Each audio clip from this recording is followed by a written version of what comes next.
Good morning. Um, I guess this is lecture 5 or module 5 of our course on Linux Systems Administration.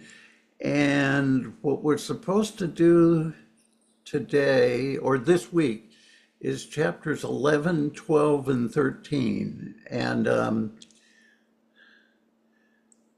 there's a lot of material in these chapters. And I think the book kind of does them at a real surface level and then comes back and does them again. And so that's sort of what I'm going to try and do, is do them at kind of a surface level, and then later we'll do them better. Except maybe the networking we won't, because Linux networking is really the topic of the next course, CIS 279L.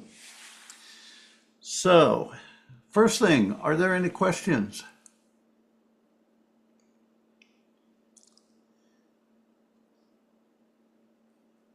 Okay, well, if you have questions, break in or whatever. Um, let's see.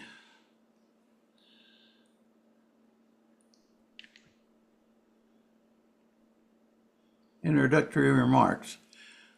Um, well, I've been grading some stuff. I've been reading a lot of discussions. Everything looks pretty good from most people.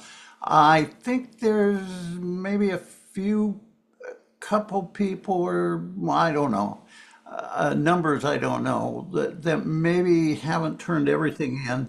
Um, get things in, even if they're late. That's, yeah. And if you fall behind and don't get a quiz in, talk to me. They can be reopened, but I do have them close automatically, and so you need to talk to me. Um,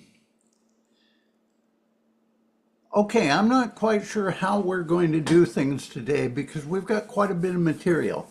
So we want to do chapters 11, chapters 12. Chapter 11 is on managing networks. Chapter 12 is on installing software. And chapter 13 is on something to do with file systems. At a very cursory level, I might talk about it in a little more detail than the book does. Okay, I'm thinking I don't want to do too much on chapter 11 because um, because I don't have time here. But I want to say a word or so about chapter 11. The first thing I want to say about chapter 11 is the first hour of the video for 2023 of the last video I did does chapter 11 fairly well. And some of this stuff I don't use every day anymore, so I'm a little hazy on. But what I did in that in that video, it seems okay to me. So I'd prefer to do the later chapters first and then go back and see what we can do with chapter 11.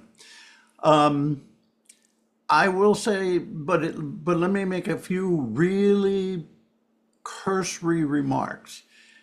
Networking is really seriously important in the world, but certainly the Unix world, or Linux Unix world. In the early days of networking, it wasn't clear whether so-called TCP/IP networking was going to be the standard, or Novell used some other type of networking. I can't remember what it was called. There were all sorts of networks used in the early days.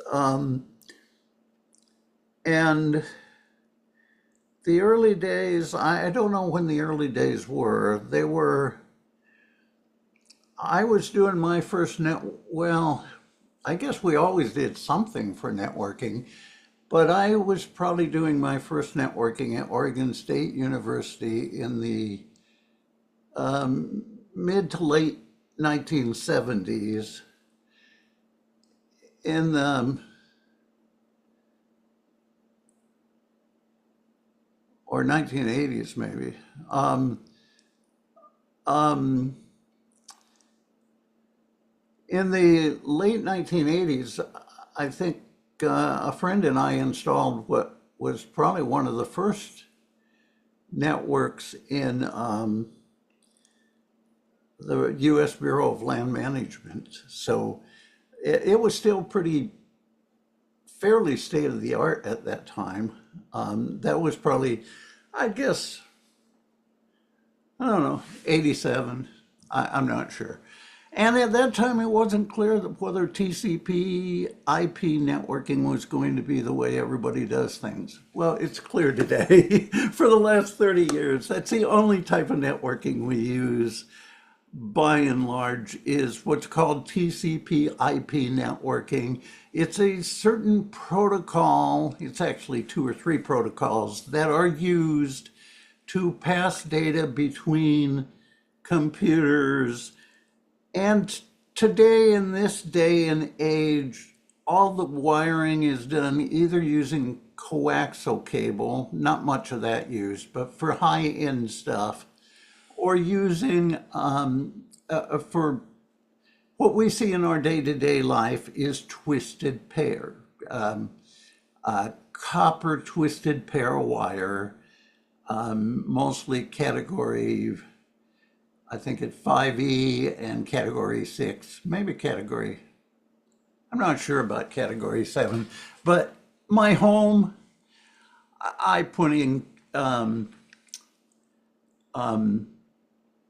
category 5E, yeah, 5E wire, 5 enhanced. I'd recommend category 6 actually, but the rolls of wire I have were bought years ago. They're category 5E. And of course, we have wireless networking, which is also TCP IP networking.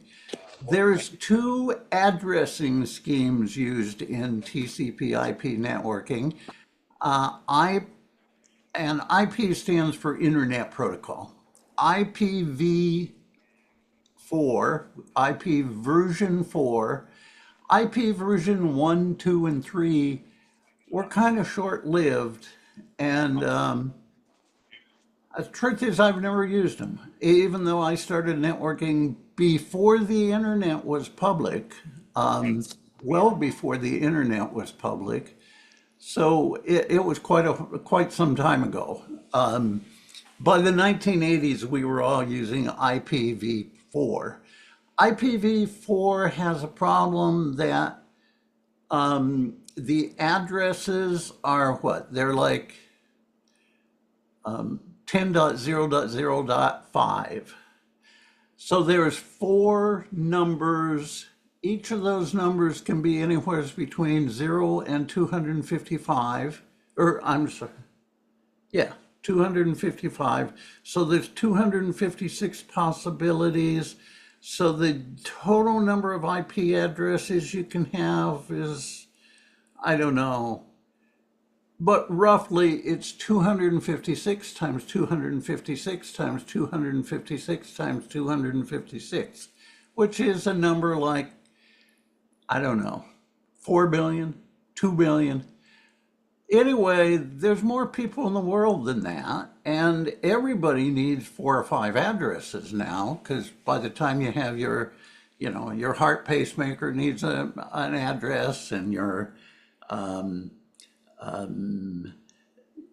insulin pump needs an address, and your computer needs an address, and your cell phone needs an address, and we just need a lot, and your car needs 14 addresses, so we need a lot of addresses. So they came up with a protocol quite a few years ago called IPv version 6. Don't ask me what happened to version 5. It lasted about 1 month. Actually, I think it was a protocol version that was never official. Okay, we should be using IPv6. It's been so hard. There are addresses that are a foot long. It's actually an easier standard than IPv4, but the addresses are at least a foot long, and changing over to that has been unbelievably slow. Everything I do will be IPv4. Everything most of us does is IPv4, but we are finally getting a lot of IPv6 at the ISP level and between machines. And someday we've all got to go to IPv6. I just swear we do, but it's a slow process. Okay, the other oversight thing that I want to say is the book talks about networking and does a decent job. And the book talks, but it only talks about one pattern of networking on, on Linux. If there's one way of doing things, there's 10 ways of doing things. And there's different, just like there's different software that will do the websites for you. You could use Engine, you could use Apache, you could use 14 other things. There are different systems for doing networking.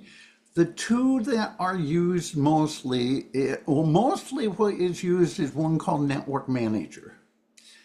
Network Manager is pretty good. I'm not totally sure why everybody doesn't use Network Manager, but some people still use an older system called Wicked, and which also works really well.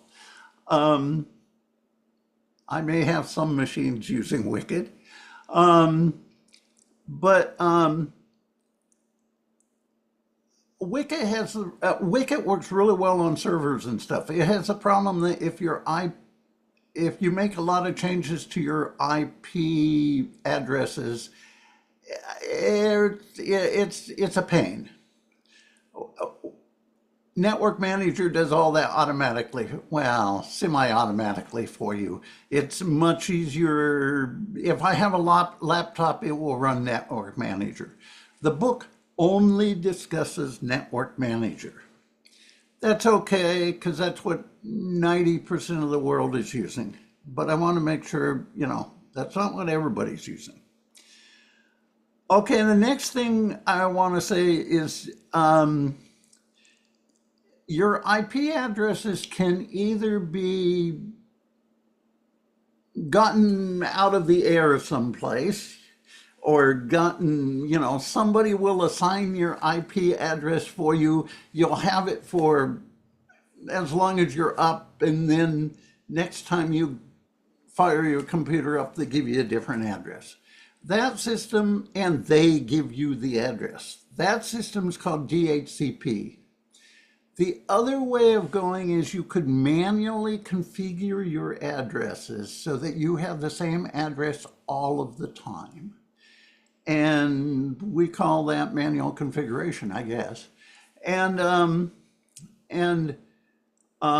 mostly what we'll be using is DHCP. But why would you want a static address? Why would you want a static address? Well, one time, is like in the last module, we would use SSH to go from one machine to another. SSH would be a real pain if you were going from your machine to another machine and it kept changing its address. You wouldn't know where you were going. So it's better that be a static address. So if you have internet servers of any type, or even servers in your local area network, you really want to use static addresses. I suppose that most DHCP server software would allow you to make things static, but most people just configure that manually to be static. There's a couple ways of doing it. The commands you use to configure, and this is an overview of what's in the book, the commands you could use to configure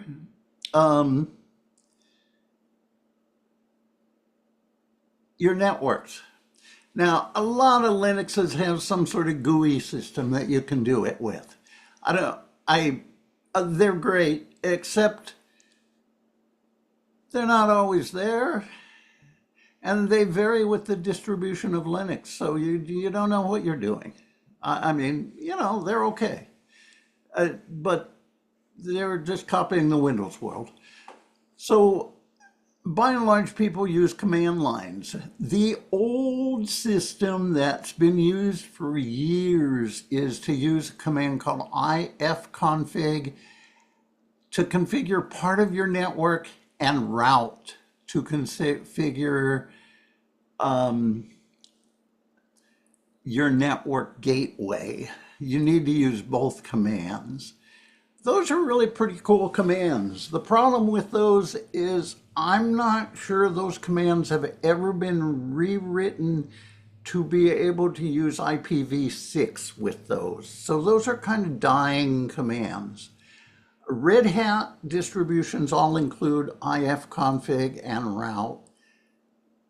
Some Linuxes don't include these anymore. They're not part of SUSE Linux. That's actually I think that's the only Linux I can think of that does not include those, but they're not included everywhere. And these are the commands I learned and I used for decades. I probably wouldn't use these if I was starting up, if I was young and not using them, because they really are IPv4 commands, and it's better to use other commands. The other command that can be used is IP. I've never liked this. I don't like the syntax to any of these commands, but IP has a terrible syntax, personal opinion, but it works well. And I use IP quite a bit, especially my SUSE machines. I use IP quite a bit. There's another command that the book goes into good detail on called nmcli.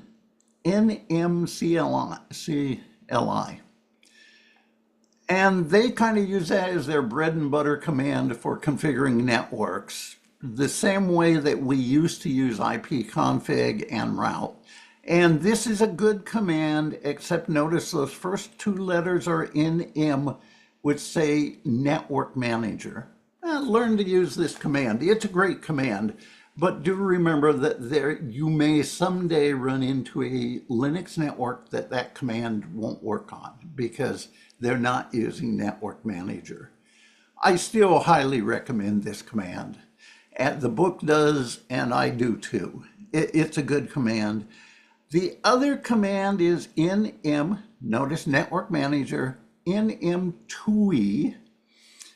And this is a command with, I can't call it a graphical user interface, but it's what's called a cursors-based interface. It's where you can jump around in a terminal screen it makes everything look like forms. That's a good command too. Okay. The last thing I would say is the funny thing about all these commands is none of them actually change anything except when you use them, in the sense of when you use them, they configure your network for you. You take the computer down, you bring it back up, the command is gone.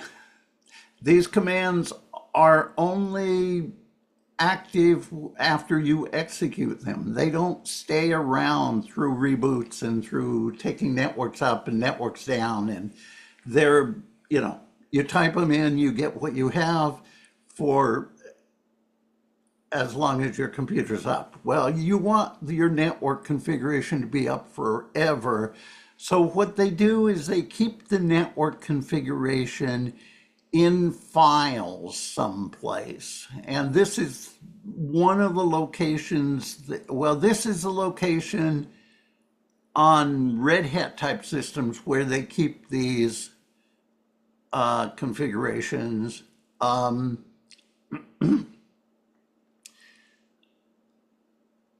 Other systems I think are slightly different. It depends on the Linux. But it depends on the Linux.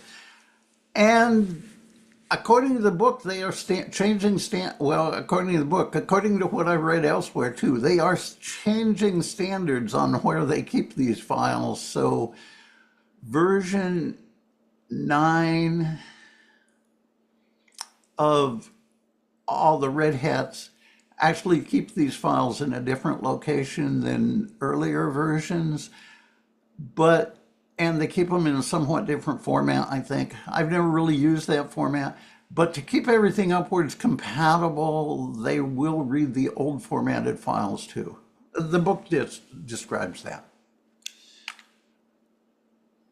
Okay, the next thing we're going to talk about is installing and updating software, and then we'll talk about some things having to do with file systems. So let's talk a little bit about installing and updating software. This is chapter 12 in the book. And let me word through a little bit of this first. The first thing is everything in, one of the first things Linux did that I think was a real addition to the software world. In the early days, Linux mostly just copied what the Unix people did. So, it was great, but it really wasn't that innovative or creative. We were trying to redo what the Linux world had done, or what the Unix world had done. But the Unix world installing software is painful. Yes, installing software could be painful, to say the least. We usually got things in something called a tarball or something of that type. And then we would have to expand the tarball into a tree, and then we'd have to read a README file that would describe how to install the software, and then we'd have, which would be a 25-step recipe on how to install the software. Usually you'd have to compile the software, except that compiler isn't on the machine, so you'd have to go out and get another piece of software so that you could do the process, and it would get really involved. Linux people in the fairly early days of Linux, still in the 1990s, decided that they could pre-package things in packages that would kind of like install pretty automatically. That was really, the Windows people were kind of sort of doing that, but that was really a big advance that I'd say it was the first real big innovation that Linux brought to the software world. Except if there's one way of doing things, there's going to be 14 ways. So the Red Hat people started using something called the Red Hat Package Manager, RPM, Red Hat Package Manager, which stood for Red Hat Package Manager. RPM no longer stands for Red Hat Package Manager because Red Hat decided to trademark the name Red Hat, so they wanted to take it out of all the open source stuff. So RPM now stands for RPM. But it's really Red Hat Package Manager. And a lot of people, okay, and a lot of distributions use RPMs. The other package management system that came out the same time, about the same time, was the Debian package management system, which used DEBs, DEBs. And in more recent years, there's been quite a few people say they don't like either system, and there's been several new ones invented, a couple of which are gaining a lot of popularity, and I should know them, but I don't. I guess I've had little experience with some of them, but not enough to talk about them. And even some of the package management systems are going away from the whole concept of packages the way we have known them, and they're really distributing more of a container where they're big and everything is kind of self-contained, and that leaves you with fewer dependencies, and it simplifies things and gives you a little bit better security, but it makes things bigger and bulkier too. So there's trade-offs.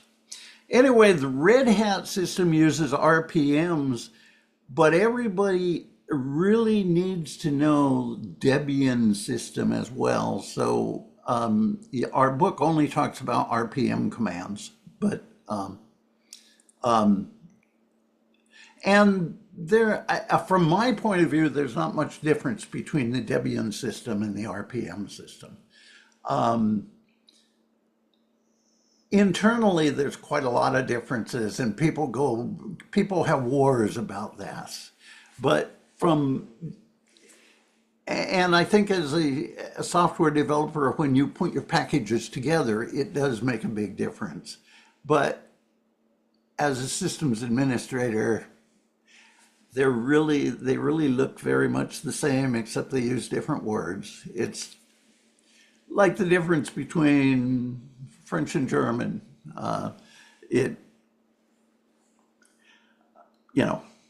They both work, they both function well. Okay, but half the software, or half the Linux world is on RPMs. Well, that's not true. 30% of the Linux world is using RPMs, 60% is using Debians, and another 40% are using something else. So, but the two big ones are RPMs and Debs. Okay, our RPM package management has a couple commands that you use widely. The one command is RPM, which I haven't been using much for a while, but RPM is a good command that you can use to install packages, and these software packages are then kept in something called repositories. And if you have enabled a repository, you can then grab any software package out of that repository and install it. And there's an RPM command, a command line to do that. And then there's a command line called yum. At least it has been called yum for ages. And what yum does is yum not only runs the RPM command, but it downloads the software and then runs the RPM command. So some people basically just use yum and don't use RPM very much. I've gotten into that habit of just using yum. Except yum was slow, so they totally rewrote yum, and they now call it DNF. It's pretty much the same command, rewritten in a different language, and it works quite a bit differently. It's much faster, but actually all the flags are the same, and you will find on your systems yum and DNF both work. And the truth is, I think yum is just a link to DNF on modern Red Hat-like systems. There's a few distributions, almost all distributions that use the RPM system use a YUM or RP or DNF, except for our good friend OpenSUSE and the whole SUSE world, which is a big world that is really big in, especially really big in Europe. So you can't ignore it. For some reason, they use a command called zipper.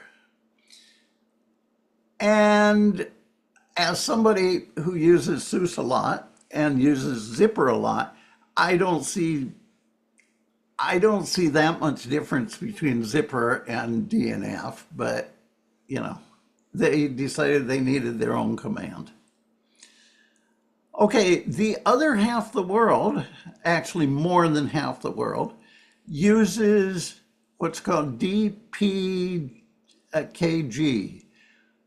for packages. And there is a, well, no, they use, the package ends in a .deb. But the command they use instead of RPM is DPKG. And that command works fine. It's a little like the RPM command, except I don't think, not many people use it very much, just out of tradition. Instead, they use the apt-get command. The apt-get command is more like the DNF command in that first it downloads the package, then it installs it. So the DPKG command just installs the software if you have the package. The apt-get gets the package and then installs it. And the commands, you know, they're really pretty much the same as the RPM commands from the system administrator point of view. Okay, so let's go out here.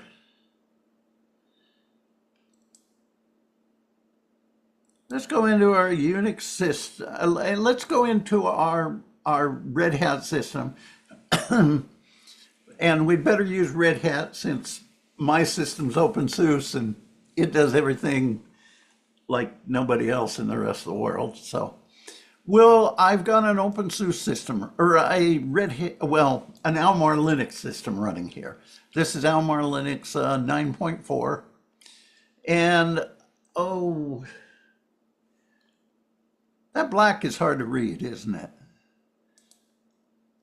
I think if we go to Preferences, we go to Light, I think that's better. Is that more readable? Yeah, I think that's better. Okay. So, to install software, what I would have to do is I need to become root. Down here, I think I'm root. It says I'm root. So if I want to install a package like,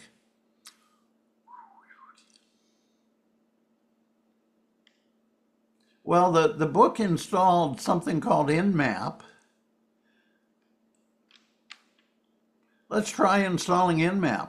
I think to install Nmap, I would do something like DNF minus install Nmap. I don't think this will work, but we'll do it. Okay, it didn't work for some reason. Well, the truth is, the reason this didn't work, does it tell me?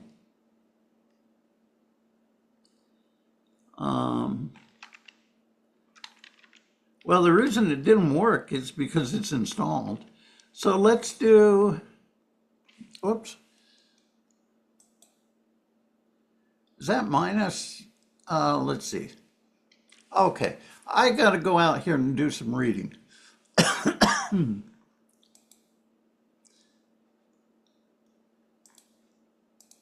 Now, one of the rules of being a systems administrator is document things. Document, document, document. Part of the job as a systems administrator is to document things because you can't remember them. And in my case, and in ancient times, I had a rule that if I had any machine that cost more than $10,000, I would have a log book that was stored right beside the machine or whatnot, where we kept logs, basically a diary of what's going on with the machine. When it's been cleaned, when the ink has been changed, say it's a printer or a plotter, when it's been cleaned, when the ink's been changed, when we change brands of ink, whatever. Today, you can do a lot of this digitally, and I do a lot of this digitally. The downside is you don't really want to document a computer on the computer you're using, because if that computer goes down, then, and you can't get it back up, then you don't have access to what's on the computer. So you don't have the help from your documentation to get it back up. So you'd better be documenting it on a different machine. Okay, anyway, in this case, some of these virtual machines, I document these. There's a thing in VirtualBox here called description. And I do tend to keep a pretty long description of what I have done at times. And here's where I installed Nmap. That was the command I used. So I go back here and I do dnf install Nmap. It should give me a better error message here. I'm looking for error messages. Oh yeah, here it says, already installed. Well, let's take it off then. Since we've got it installed, we will remove it. I think the command is called remove, but let's look at this. Of course, we have a man page. DNF takes a little bit of studying to get a handle on how you use it and what you do with it.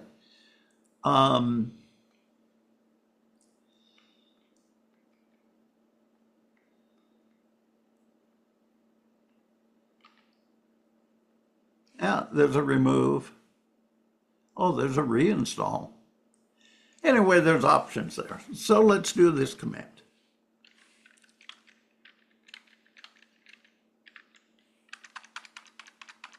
Remove. Yes. Okay, let's type the nmap command. No nmap command.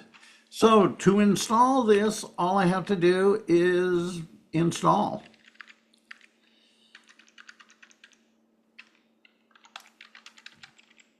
Like that. Oh, it says, well, it's asking me some sort of a question. I'll type yes. Okay.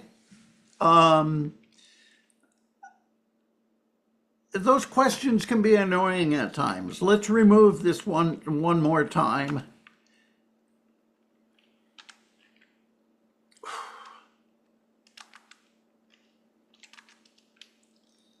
Let's install it one more time. Okay, this time when I install it, I'll put a -y here. What -y says is answer yes to all the questions. Don't worry about it, just answer yes. This is a very handy thing because this means I could put DNF into a DNF command into a script and have it answer these questions automatically. So I don't have to worry about whether it asks me a question or doesn't ask me a question. Does Nmap work?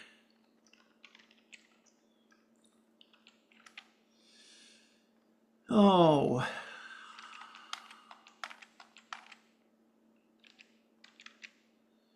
I need the address of some machine. This happens to be the address of some machine someplace. And okay, and what does InMap do? I don't know. I'd have to read ManSpace InMap, but what InMap does is it is a port scanner that will tell me what TCP/IP ports are open on my on the system I'm scanning. So you should never use this against the system that you don't own. Some people will say it's illegal. I don't think it's illegal, but I've read that in any number of places. But it's at the minimum it is discourteous,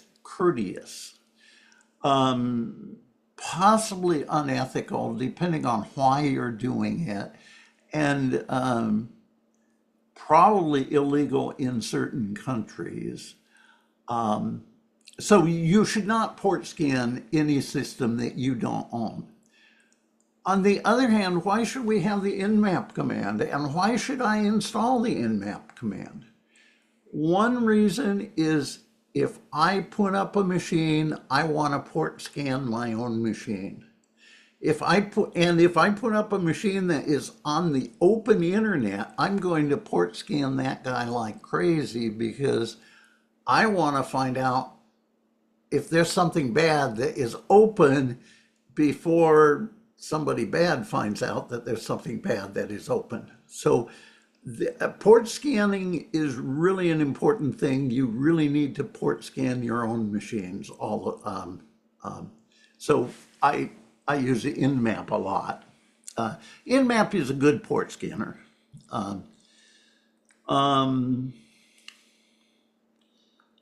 So, okay.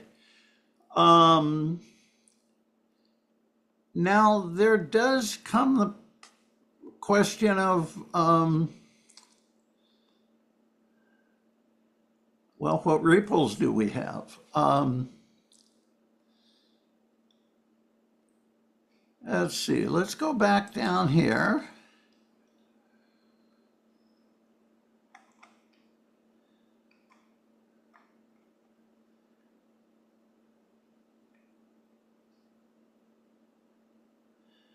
Let's look at this. This says here, see this document, this page for a list of useful DNF commands, like DNS list available, DNS provides, whatever. So let's take a copy of this guy.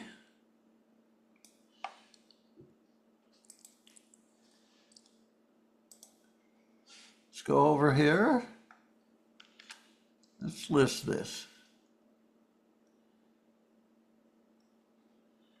Okay, you've got commands here like DNF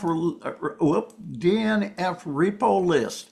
That will tell me what repositories I can access. I don't know too much about the Red Hat repositories or the Red Hat-ish repositories, but let's, when I bring up a system, it's going to give me 2 or 3 repositories that I can access, or maybe more. Let's go back to our Red Hat system.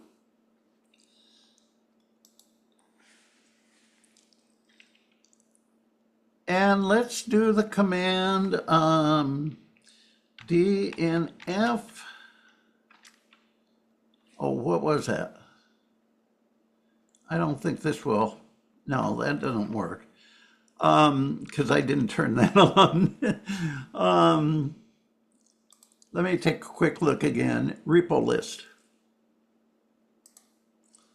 Repo list.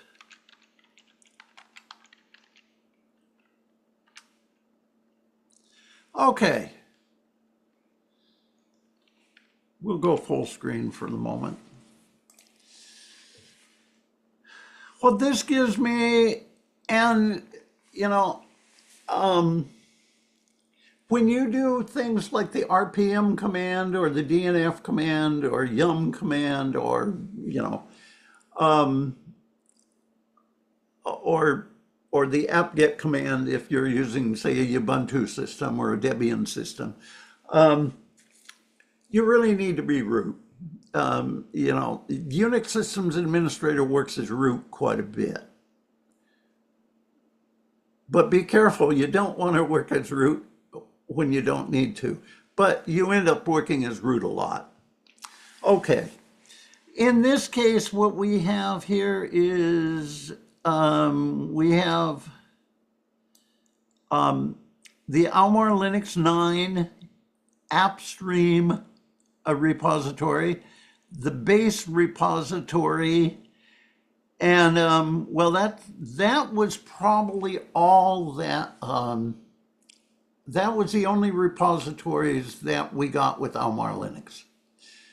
But there may be other repositories around, and there's one called EPEL, which works not just with Almar Linux, but also with Red Hat or whatever. And or Rocky. And that repository contains a lot of software that Red Hat does not feel is up to paid Red Hat standards. And almost every distribution has a repository that has an awful lot of applications in it that are, well, they'll say they're not up to our standards, but if you don't use those repositories, you're up a creek. You just, the reason this repository is here, in the first place, is I can not get down enough software to install VirtualBox guest editions unless I have this repository. I probably can't install Inkscape unless I have that repository. There's a lot of software I can't install unless. So in other words, I'm saying most Red Hat systems that you ever go to will have that repository because the systems administrator will have added it. In SUSE system, there's a repository called Pacman. And every SUSE system I run has Pacman added to the repository systems because, Chromium is an example of something that is not in standard repositories. There's hundreds of things. Debian, I can't remember what its repository is, but Debian, you really need it because stable Debian has an awful lot of things missing. So you really need to add a repository that picks up all of those things. Okay. Let's look at another one of our commands here with the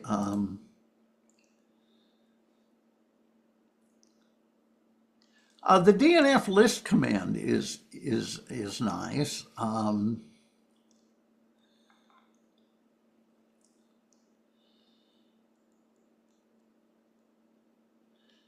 Well, we've looked at DNS remove, DNF clean. What does that do? That says removes all cache package downloads and cached headers. It removes a lot of garbage that is just laying around. It's not causing a problem, but the truth is, what I often do is when you do an upgrade of your system, do I have the courage to do this? Yeah, I have the courage. Okay, when I do an upgrade of the system, I will do a DNF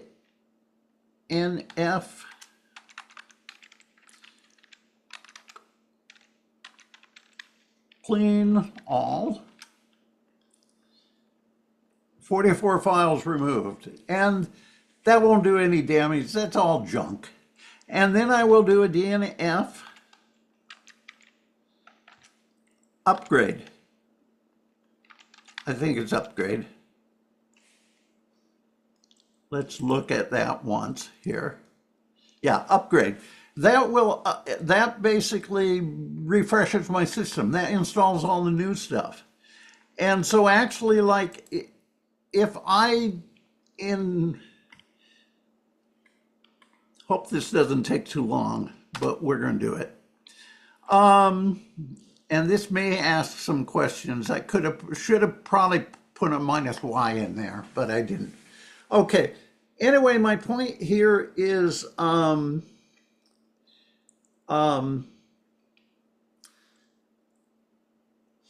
when you install a system, the first thing you do after installing the system probably should be to do a DNF clean and a DNF upgrade.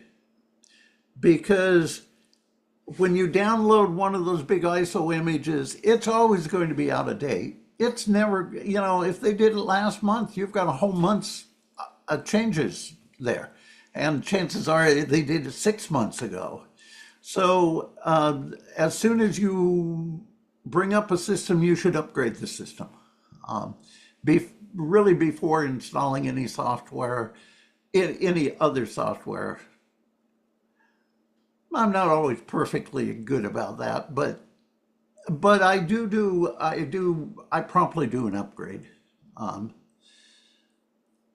And hopefully this doesn't take too long, but you know, that's life.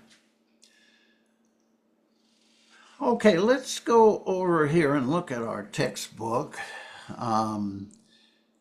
We're looking at chapter 12, I guess.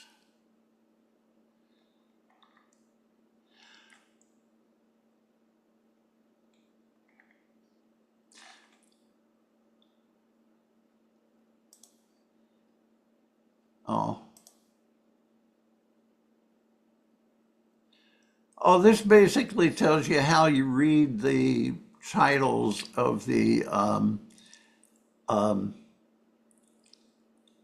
RPM names. They end in a .rpm. They've always got the architecture of the system here. You generally will want, if you're using an Intel CPU, or a AMD CPU, you'll probably want x86_64. Unless you're using a 32-bit CPU, which I don't think anyone's using anymore. Anyway, yeah. Oh, and then this describes a lot of the RPM commands. That's good reading.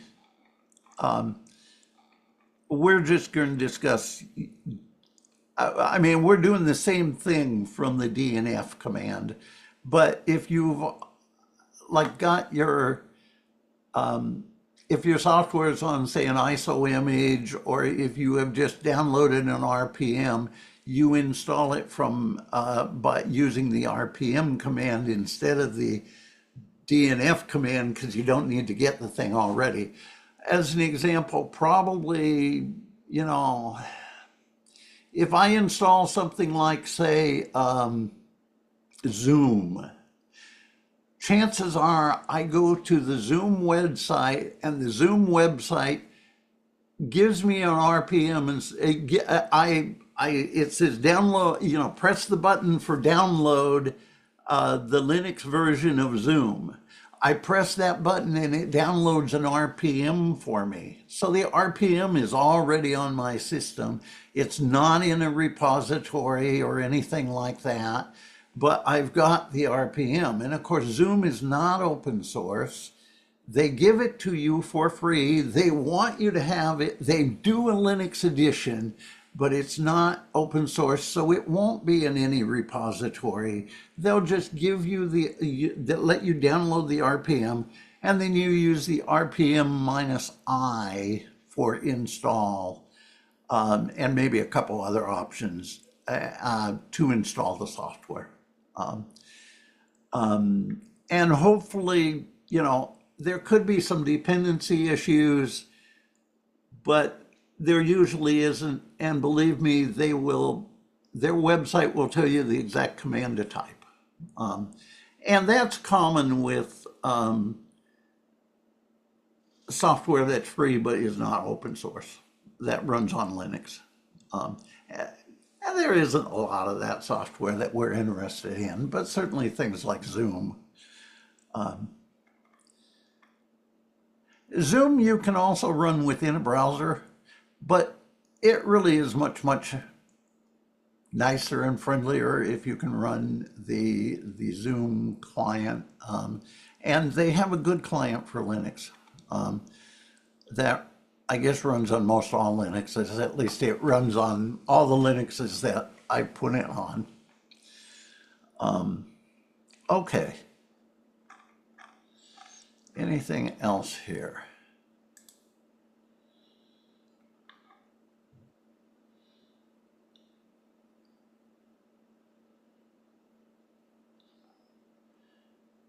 No, I don't see anything.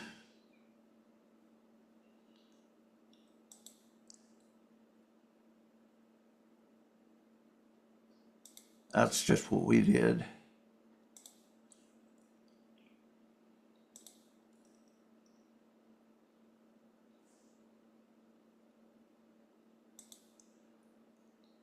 Okay, I think we've gone through all of that.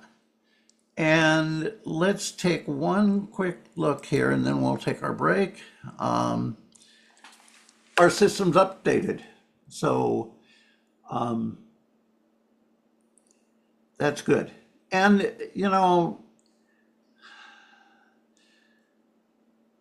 if your system is exposed to any security threats, you should really try to keep it pretty well updated. If it's not exposed to security threats and it's running well, all the books will tell you keep it updated. But in practice, most people don't. And in practice, maybe you don't need to that much.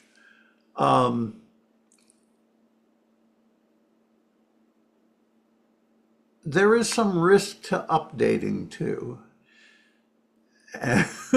As somebody who once wrote an update that went bad,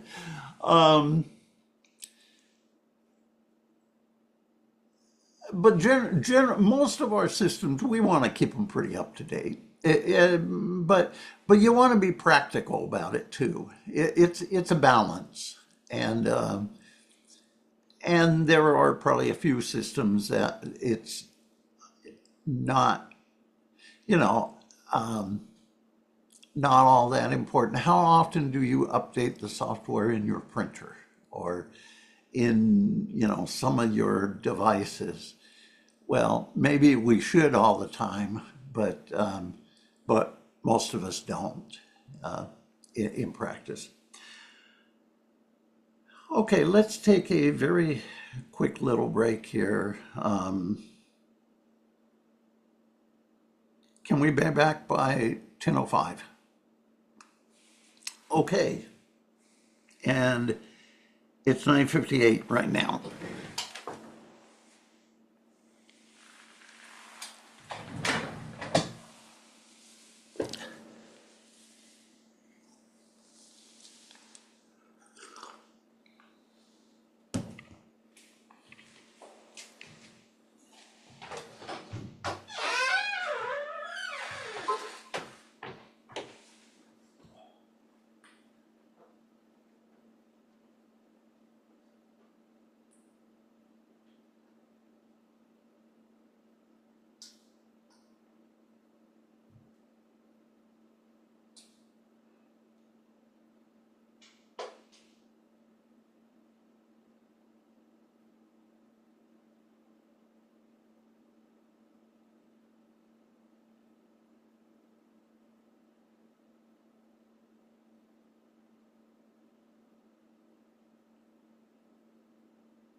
Anyone have anything to say?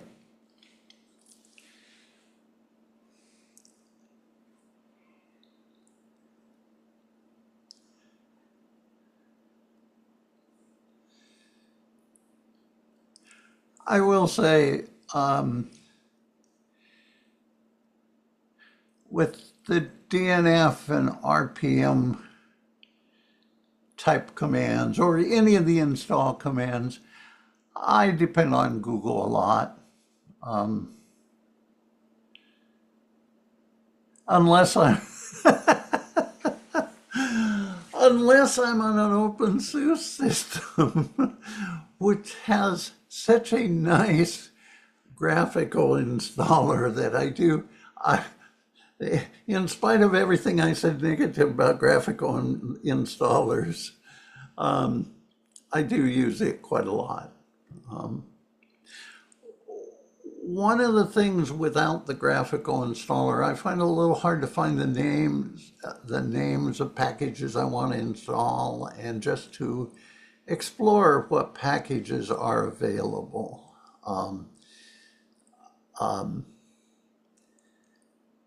I mean, there's commands for that, but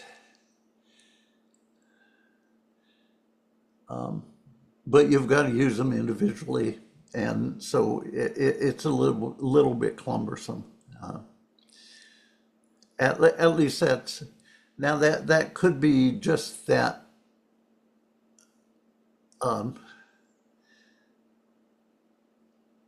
That I have alternatives, so I use the alternatives. So I've haven't learned to do it the way somebody whose first Linux distribution is Red Hat or whatnot would be doing it. In other words, 9 times out of 10, I'm using OpenSUSE when I decide what I want to install, and then I look for it on Red Hat and install it, or look for it on Debian and install it. It's so yeah. Okay. Well, the next thing we need to do here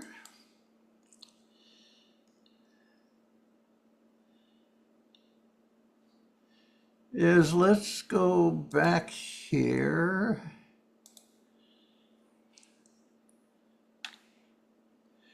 Let's look at chapter 13. Now, chapter 13,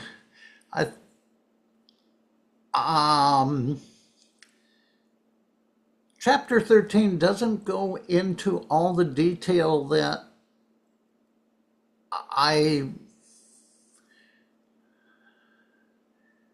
kind of thought should be covered, but then they cover it later in the book. So it's not like it's uncovered. Well, they cover it in the next book, in the Red Hat 134, which we're about to get to because we're going through this book quite quickly. So what I talk about here will match what's in the book, but go beyond it a little bit. Because I don't think the book talks much about formatting. They talk a lot about mounting and unmounting file systems, but not so much about formatting them and things like that. Okay, so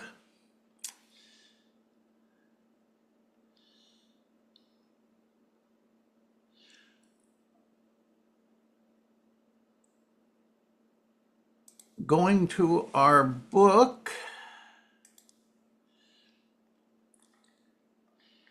it says that we're supposed to identify file system hierarchy and device storage,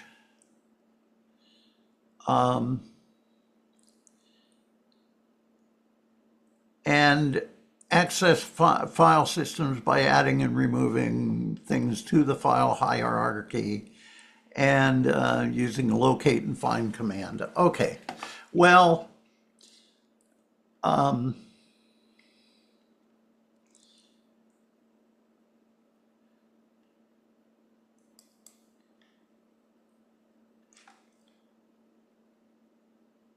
what block devices are are things like disk drives. Um, we have, let's see, as I recall from my Unix class, there is a directory over here called, whoops, there is a directory over here, and I'll go over there as root, called /dev or something like that. And if we do a,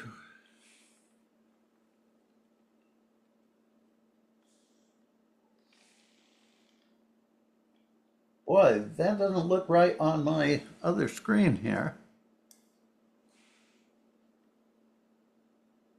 Oh, I see.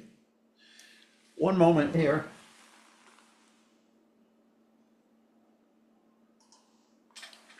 Okay, I'm back. Okay, if we look at our device, what this is the /dev directory is a directory of special files, whatever a special file is. It's a direct, because remember in Linux, Unix, everything is a file. It doesn't matter what it is a file, and that's a beautiful thing. But everything is a file. If you have a monitor sitting in front of you, that's a file. If you have a keyboard, that's a file. If you have a printer, that's a file in Unix. Everything is a file. If you have a disk drive, that must be a file. So they need a place to keep these files. Well, they're not like ordinary files, but they're a file because everything's a file. So we call them special files. And if you go, all of these are kept in the /dev directory, hopefully. I have worked on systems that had a few exceptions that were not in the /dev directory, and that was an error. You will never encounter that unless you use the GRASS GIS. The special files should always be kept in /dev. Okay, /dev includes things like this. Let's take a look at a few of these files. SD, that's good enough. And we'll do it with the -L detail listing. And the detail listing here says that this is a B. That means this is a block file. And it gives us our access rights to that file. And it gives us a number here and a comma and a number here. This is where it should give me the link to the file, but it doesn't give me the link to the file because this is a special file and they don't have links. Instead, they have, those called node numbers. I think those are called node numbers.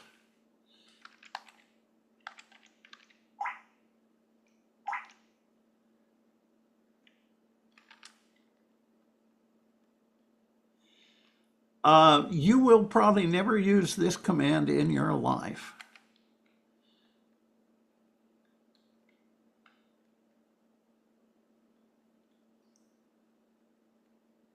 Oh man, it says both major and minor, but major and minor what? I think those are called node numbers. Anybody remember from their Unix class? Well, okay. These guys here, I believe, are called the major and minor node numbers. I could be wrong. Maybe they're characteristic numbers. Maybe they're something else. But those are numbers that have to do with the special file. This is a block device, and we're about to discuss what that is. And I will just say, for good measure, this is a command you will probably never use. But if you ever have to invent your own special file, which is highly unlikely, you will use the make node command or the make nod command, however that's pronounced. Once in a while, I have to use that command as a developer, but wow, it's not a widely used command. Okay, the now there are two types of files. There are block files, and I think if I do TTY, I'll just TTY. That will give me a character file. And the difference between this is, suppose I have a terminal like that guy. Or maybe it's a terminal that's actually connected with a serial cable. The way those work is the CPU sends characters to that machine, one character at a time, character after character after character. On a block device like a disk drive or maybe a tape drive, instead of sending things a character at a time, it sends a burst of data, just like a packet in a network. That would be a block device. Things like disk drives will be block devices. Things like terminals will be character devices. Okay, and as it happens, the SDA is likely to be your first disk drive. And SDA1, remember you can partition a disk drive into multiple disk drives. SDA1 will probably be your first partition. SDA2 will probably be, well, it will be your second partition. So, and if you have multiple disks, like on my machine down here, if I had multiple disks, let me go down here where I'm root. There, I'm root. Let me go, I'm on my OpenSUSE machine now, but it's got a /dev2. SD.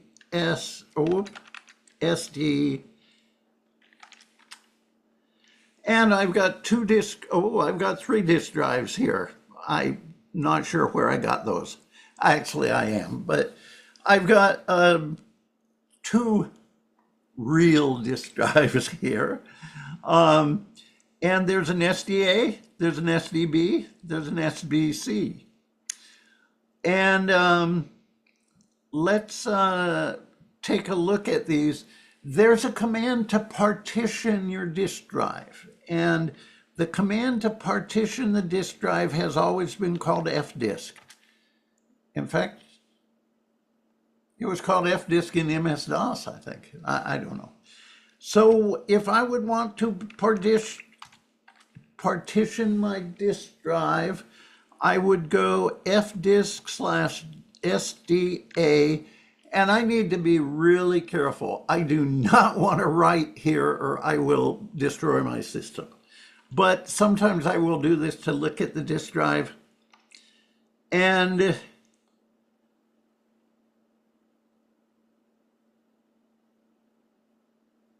it couldn't open it for some reason.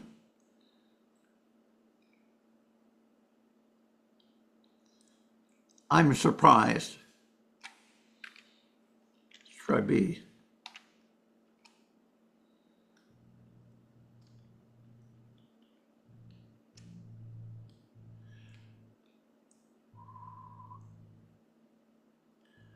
That's unusual. I really am not quite sure why that happened. I think that's because that drive is open, is mounted and open. I'm still really surprised by that because I used to be able to do that.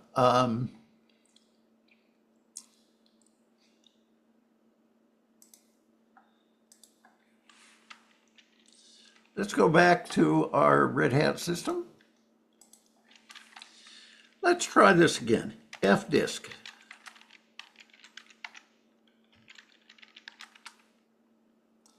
It opened it here. I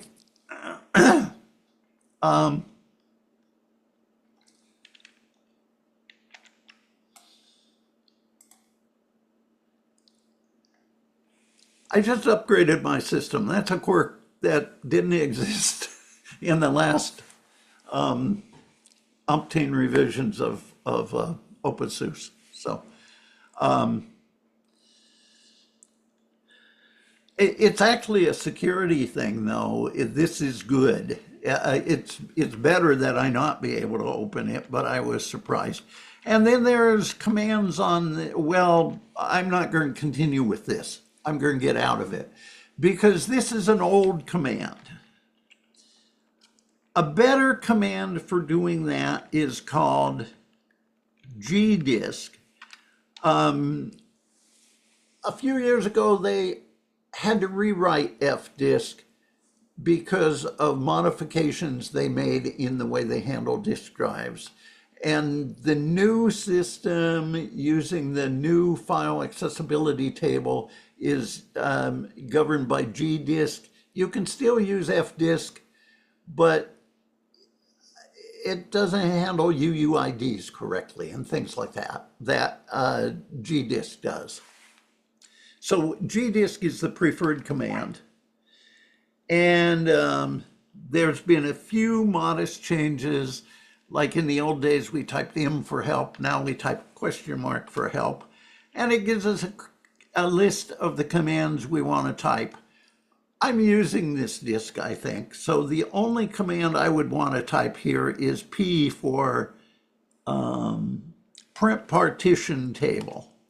This says that I have two partitions on this disk drive. Partition 1, and it says it's a Linux file system. And partition B, which says, or 2, which is a an LVM, Linux LVM file system or something. And we'll get into that more later. But that gives you a look at your disk drive. In short, the commands, whoops. In a way, that gives you just a look at the disk drive. I definitely don't want to make any changes or I would crash my system.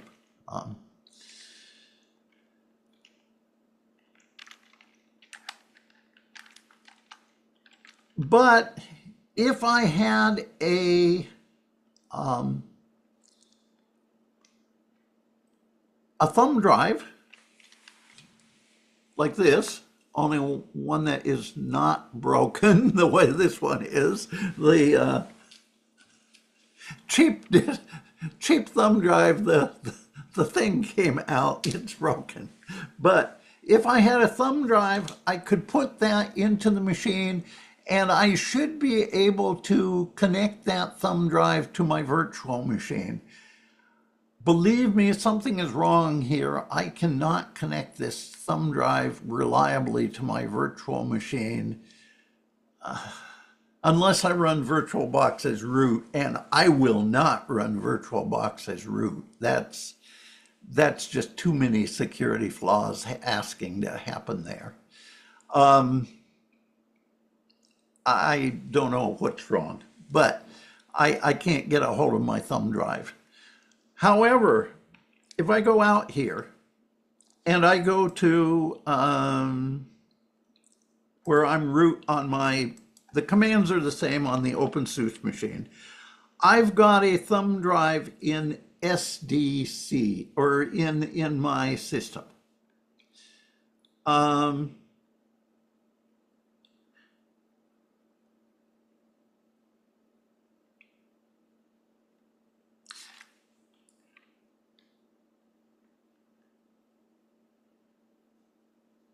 Let me think, I'm thinking about this just a moment. The first thing I want to do is let me just put a thumb drive in my system. I'm going to go around. I'll be right back. I got to go around my desk.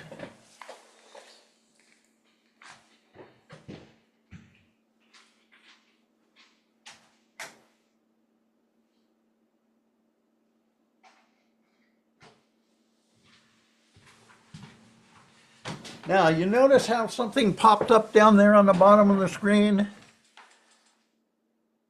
If I had gotten there in time, I could I could have pressed my mouse button on that, and it would have opened up a window, and I would be able to access my drive. To access a drive, if it's prepared, if it's ready to run, generally, when you put it in the machine, it will pop up, on most distributions, it will pop up a window and it will let you automatically access your drive. I can actually do that by going down here, getting up my file browser, going down to the bottom where I have my drive installed, clicking on that, and that will actually bring up my disk drive here. Now, there's a command on the system called df.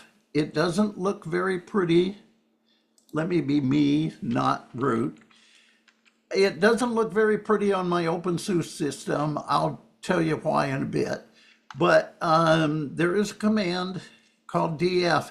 What df does is df list all of your mounted partitions, and it will list the percentage of space used on them.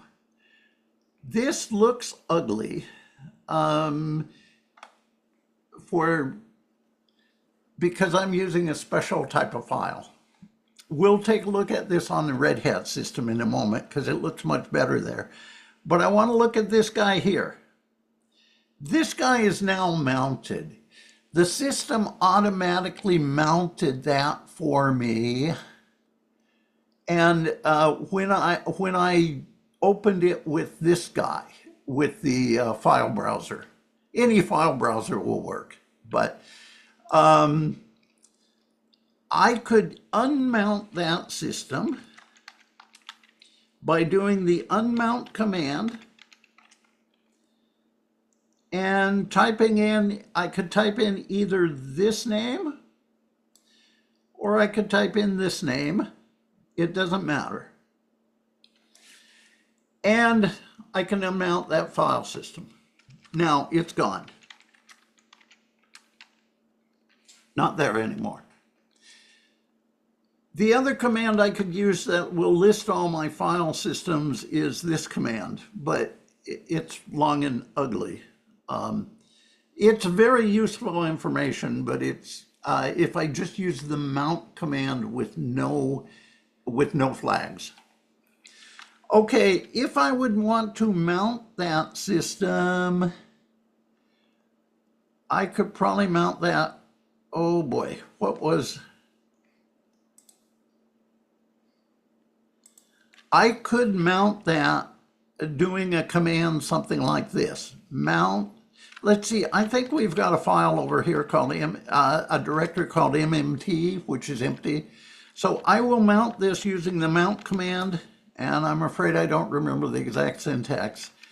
I will either get it wrong or I will get it right, and we will change it. C, which one is that? We want the second partition. That's right. The reason I said this is I never remember the order, whether I should put the device first and the mount point second, or I should put the point first and the device second. Um, I, I never remember. Um, Call from Blackfoot. anyway, it worked fine. And then, of course, I've got that mounted. Now, the uniqueness about this, which I think is what the book was trying to get to, is notice this guy, I can mount it any place I want, usually on an empty directory. Suppose I just make a directory down here under, where am I? Under my home. I'll make a directory, new directory. Okay, we created a directory. Normally, a file like this has to be mounted by root, but so I go back to root, and if I mount this like this,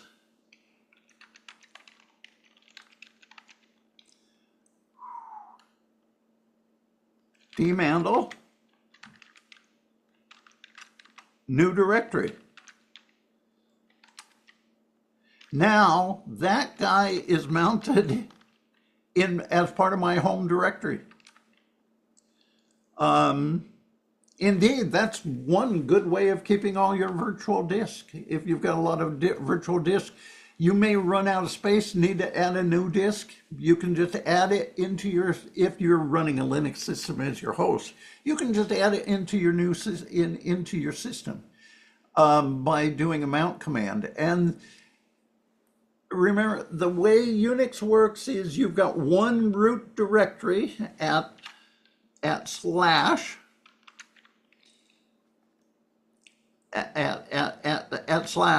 and then everything comes down off that. So if you've got a system with 100 different disk drives, it's not like Windows where you have disk drive A colon and B colon and C colon and D colon. Although Windows does have I forget what they call it, but they've got that unified naming convention too. But they used to be very, in the DOS days, they were very distinctive disk drives. In the Unix world, it's one big tree. If you've got 100 different disk drives on your system, you still have one root, and the disk drives are just tacked on someplace. It makes it very flexible because you can put them on where you need them. So you could actually, if you're careful, you can even divide root the system files between multiple disks, in theory.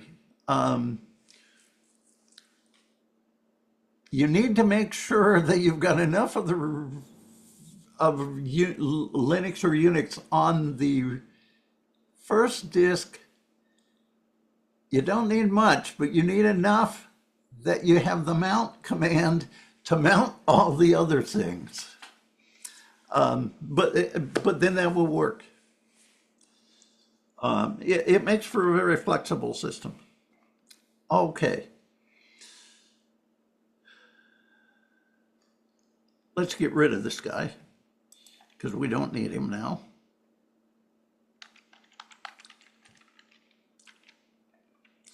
Now we're going to do something a little, well, actually a little bit weird here.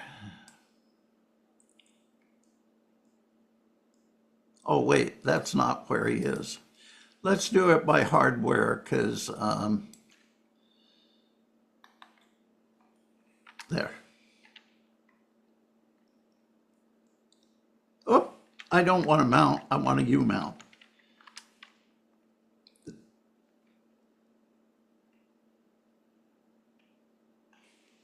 Must be super user to U mount. And of course that's true, and I know that, but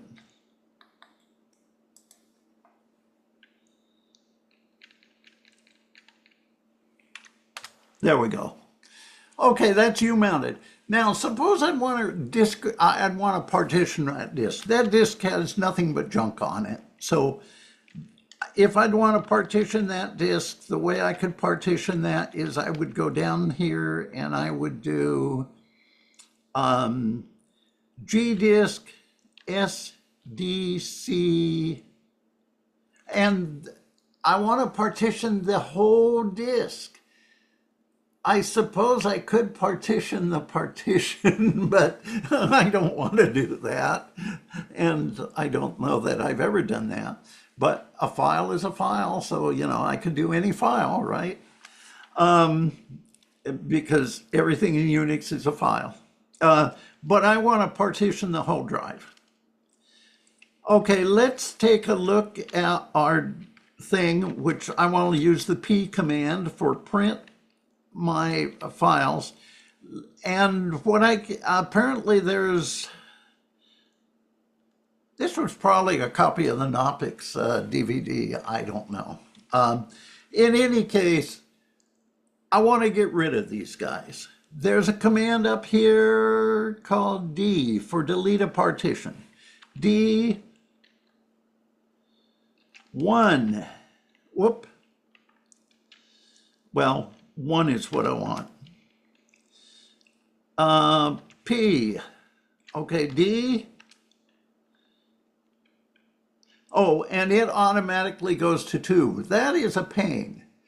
It should have asked me whether I wanted 2, even though 2 was the only choice. Instead, it just takes 2. Why is that a pain? Well, the reason that's a pain is those sort of quirks like that make it really hard for me to write shell scripts that do this stuff automatically. I want more consistency. And, I don't want to have to read the screen. So anyway, that's the way that works. Now, I'm pointing to that because there's another command you can use that is much more consistent. Okay, let's do the P. Now, let's do the question. If I just did a Q and got out of this program, I haven't actually made any changes. It has not written to my disk. It has not destroyed the disk. Not until I type the X command. No, not X. W command. W says write data to disk and exit. That will actually destroy what's on that. It doesn't destroy it, like it doesn't scrub it. I mean, if I had the right tools, I could still read it, but it eliminates, for practical purposes, it gets rid of everything on the SD card. Let's do that.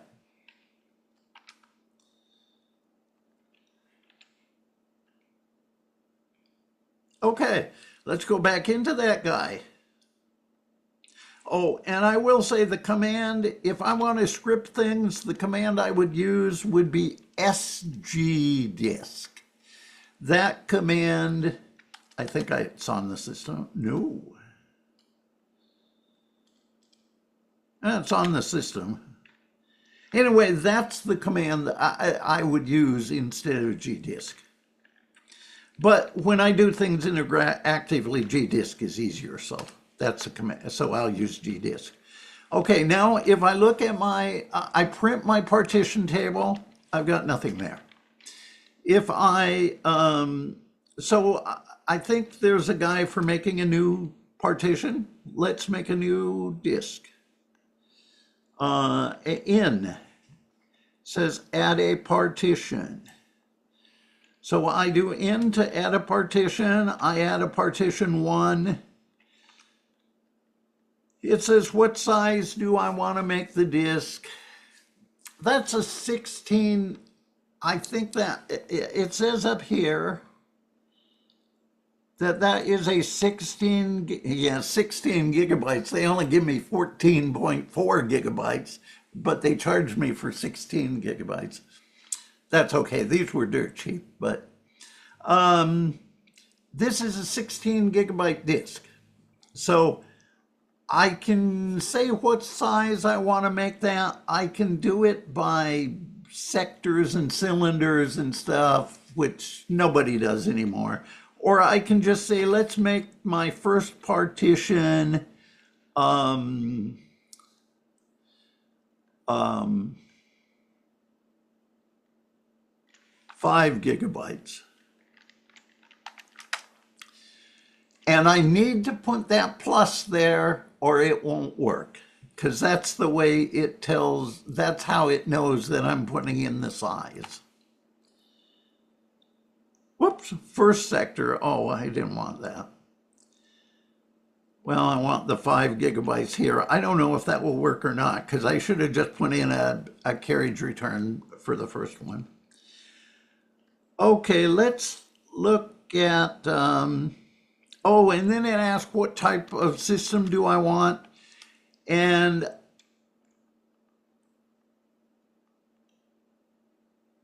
I typed L. Oh, there's my codes.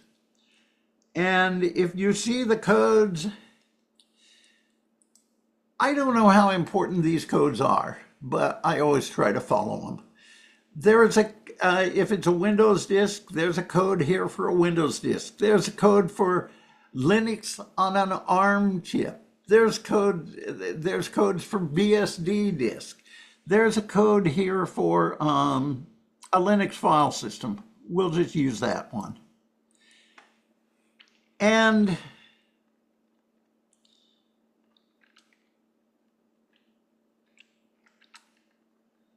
which is 8300.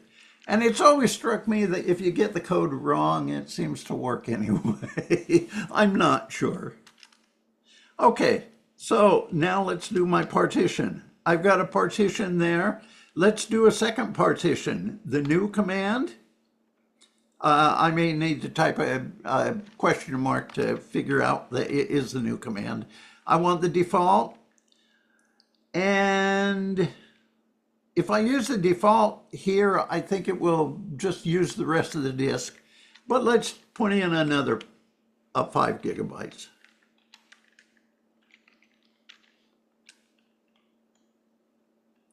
Whoops. I did the same thing again.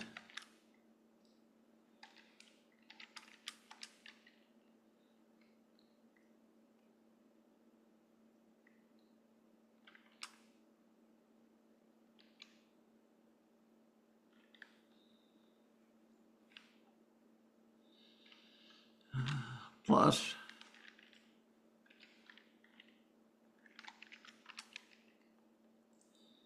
And we'll use 8300 here too. And then if I type my partition table again, I've got that. I guess we could make one more partition. We'll just use default, default, default, default. Let's look at our partition table. And we've got 4.6 gigabytes in that guy. Let's write that guy.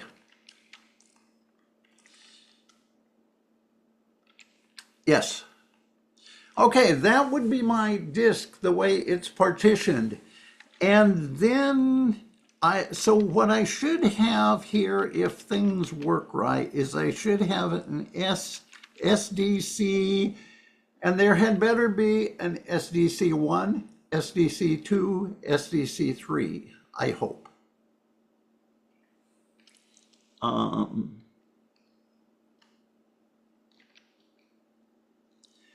There are. So the system's working right. Okay. There we go. Now, so to make a disk, the next thing I have to do is I have to format that disk. So the first thing I do when I'm trying to make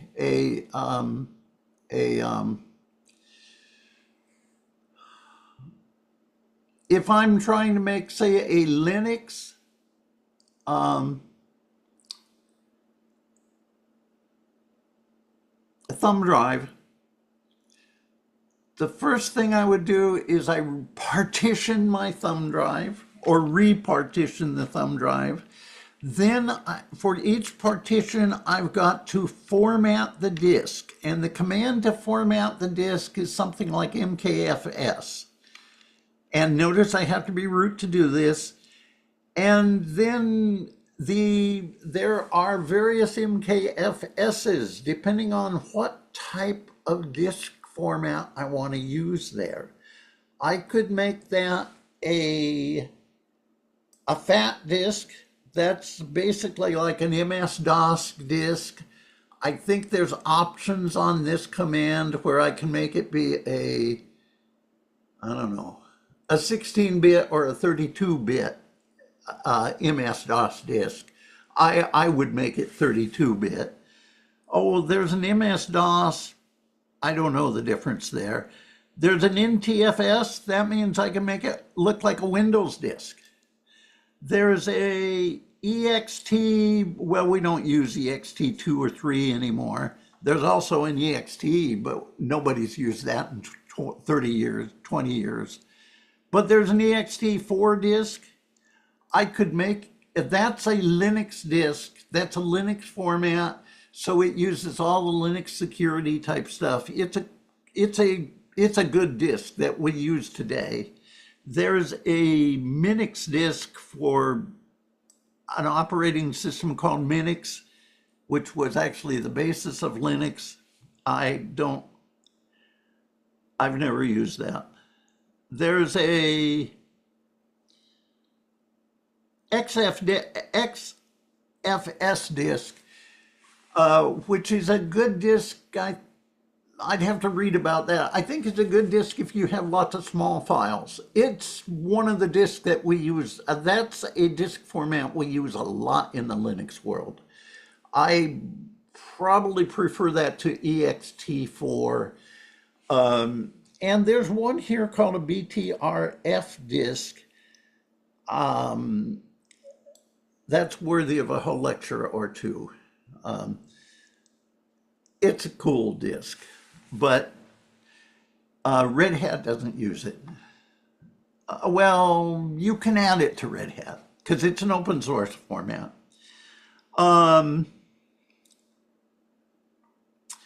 ASUS uses it extensively. In fact, it's their default disk format. Okay, now why are there so many disk formats? We're going to make ours FX, XFS, SDA1.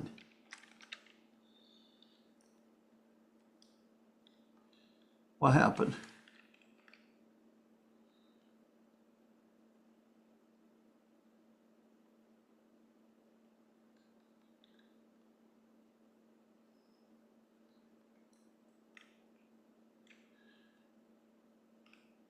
I don't know if that worked or not.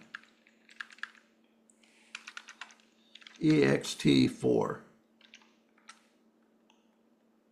Okay, that made it an ext4. Maybe I needed to give more flags with the XFS. I didn't. We don't have enough time for me to worry about it. But this will allow me to repartition these guys. I'll make all three of them the same.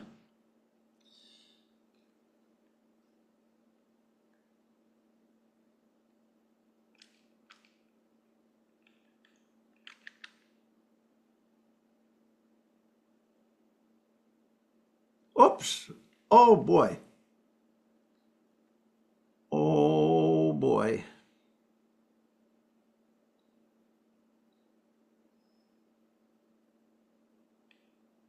You just saw tragedy here. What did I do? Anybody have an idea? You just saw a tragic result. Somebody really screwed something up. And this is a good example of what not to do and why to be careful. And what happens at 3 a.m. when you're typing. What disk is SDA1?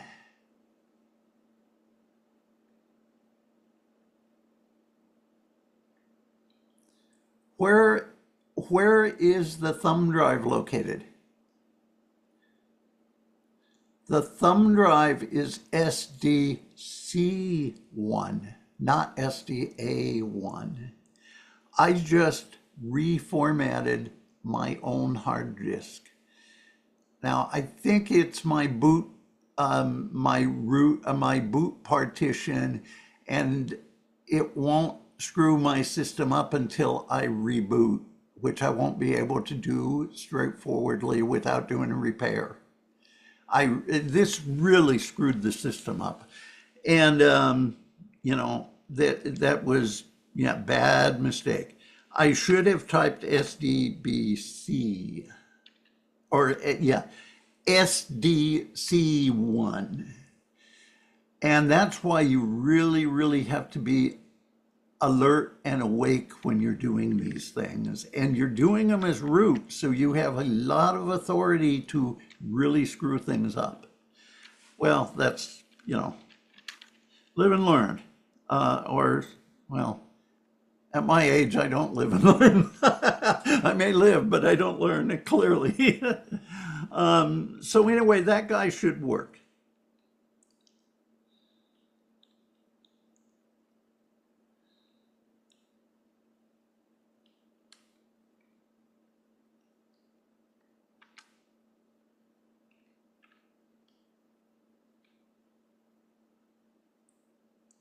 It's taking a little while to create that guy.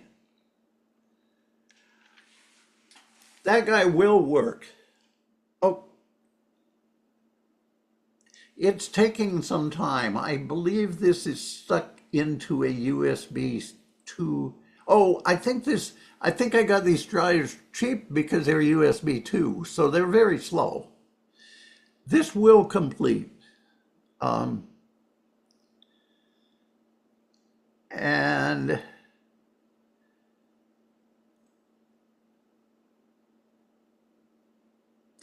when this completes, and then it actually tells me I've got a disk drive here, but that means I could mount that disk drive, SDC1,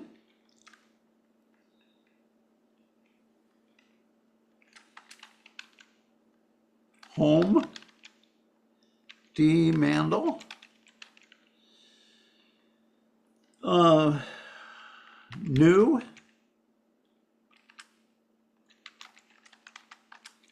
and guess what? I've got a new disk drive there that is 4.6 gigabytes. Actually, I think I made it 5 gigabytes, but with overhead, it got shrunk to 4.6. And I've got a new disk drive that I can use. Now, I want to, and so I can write to it, I can do anything I want to it. Now, I want to say a word or two about why do we have so many different disk formats in Linux. Let's go back to our Red Hat system. Our Red Hat system, I believe if I typed MKFS tab, it does not have as many systems. It does not have as many disk types, but you can always add disk types. I mean, like BTRF is not supported in the default Red Hat, but it is part of, well, at least it was part of Fedora. I'm sure it will be back in Fedora. It's probably in that EPL repository. So you can add that software.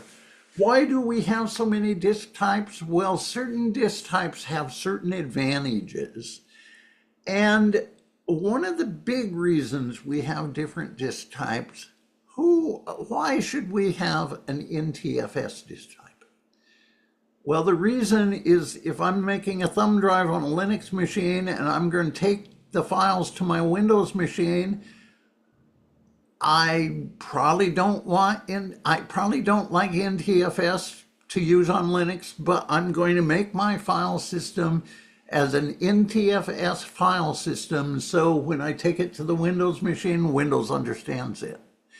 And this gets to be a real pain nowadays because you've got Linux and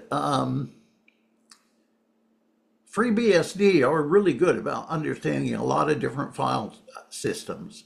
But you've got, I was just having trouble sending some machine files to, I think, my Chromebook.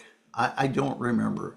Or maybe it was my Android. So you always have to find a file system that is common to to the machines you want to send things to. So you need different types of file systems. That's why Linux supports so many different types of file systems. Final word about FS.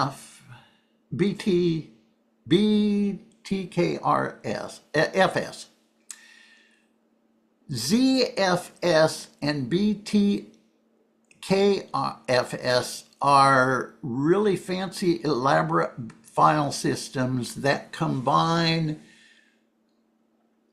You're allowed to add two physical disks together and make them one physical disk. You can also do that with a system called LVM, Logical Volume Manager. You can, but these other two, ZFS and BTKFS, you can combine disk and make them one logical disk. You can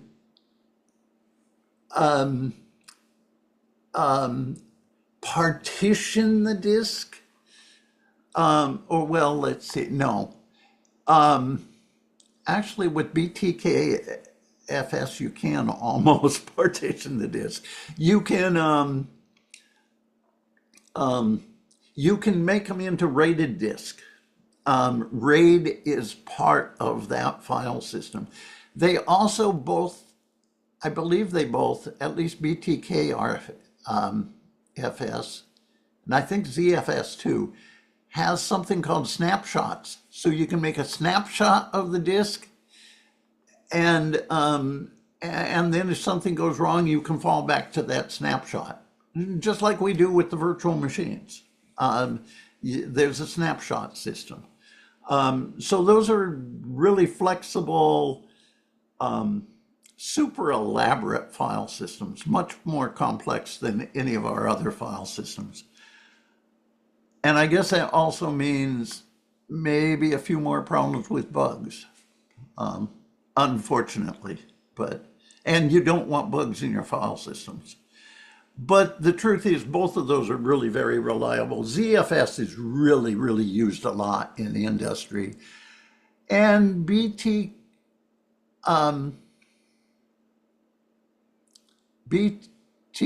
or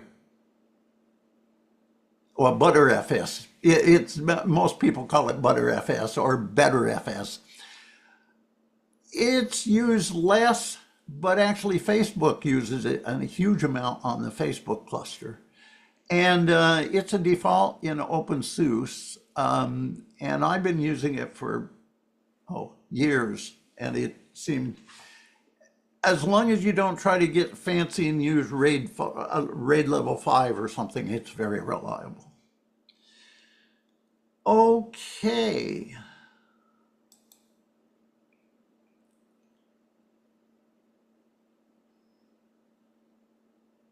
That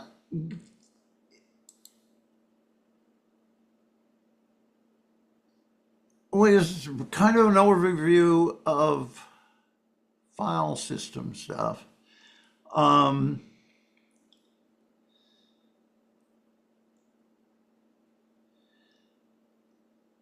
The df command will tell you about how much storage you have on your file.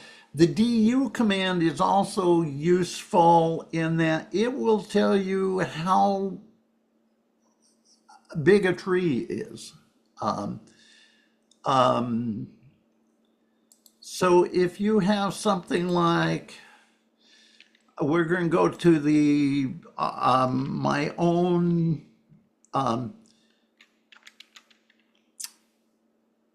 OpenSUSE system. Let's go to the home directory. Let's go down into virtual disk.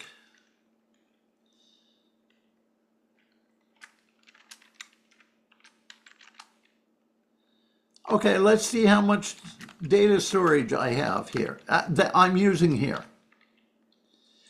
That tells me that I've got 243 gigabytes of disk that I'm using for my master distros. That's an awful lot of disk. So I know where, it helps me sort out if I'm running out of disk drive, what I should kill or what I should get rid of. There's, yeah, that is an issue. And DF, which DF will list my disk drives and tells me what percentage of the space I'm using on a disk drive. On your systems, DF will work really well. On my system, it gives you this clumsy output where I've got I've got a half a dozen things that have the same percentages, and that's ugly. And yeah, that's one of the bad fallouts of using BTKFS.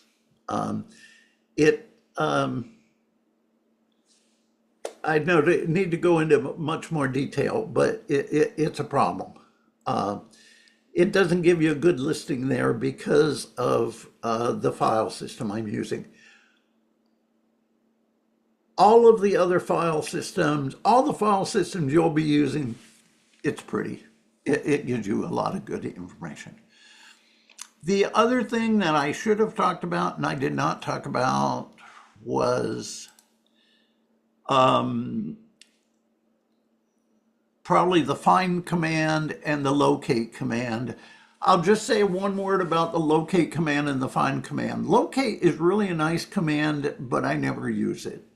Why do I never use it? I think a lot of people never use it. Locate command is much, much faster than using the find command. Locate command has a much, much nicer syntax.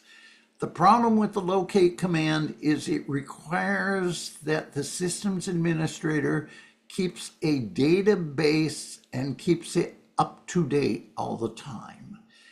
And sometimes that happens and sometimes that doesn't happen. So I usually use the find command almost exclusively and never use the locate command.